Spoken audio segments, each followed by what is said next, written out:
Hi everyone. Quick topic about insurance and orthodontic insurance, precisely.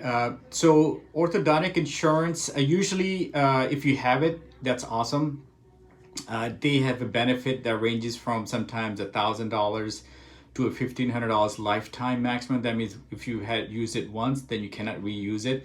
And it's also depends on what your employer, what type of insurance they have, and what's the minimum age and what's the maximum age that you can use that insurance for. So it's complicated sometimes, but it's a great benefit for the people who do have it. It gives them a discounted rate for their fee, which is awesome. But just remember that even though you have orthodontic insurance, that does not mean that you will be able to get the full benefit out of it. Sometimes it depends. Sometimes the insurance company denies the claims, even though you've done your part and we've done our part submitting it. And then you are responsible as a patient. You're the one who signs a contract with the orthodontic office. So you're the one who's responsible for the actual insurance part. So let's say we were giving an example earlier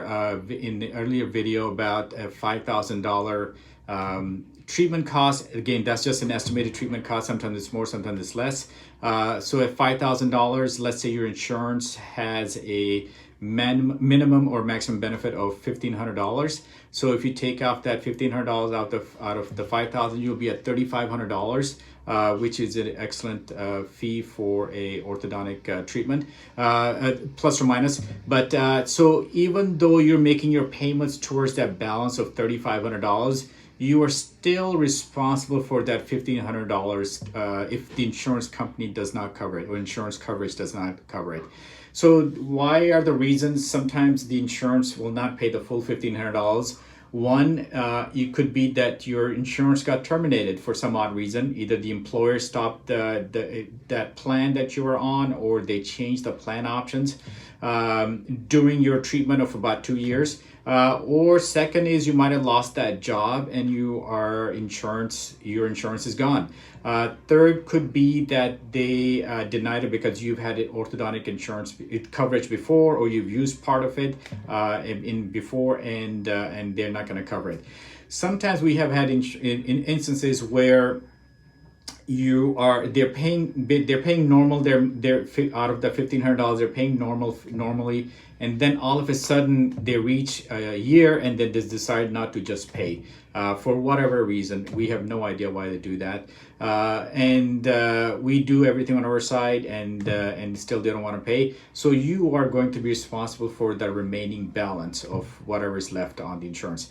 The other scenario we see quite often is sometimes you are done, your treatment is 24 months, but you're done, let's say, in 18 months, and you still have about 6 months left that was initially diagnosed for, but we got done early for wonderful reasons. But so let's say you finish early, that means you will have to pay the balance that is owed from the insurance on top of whatever is you owe to us, so that it's all zeroed out. And then we can be done with you. And if the insurance continues to pay, then we will reimburse you for that amount that the insurance pays us. So something like that works out evenly eventually, and it's fair to everybody. But remember, insurance is just an estimate all the time. It's never a guarantee.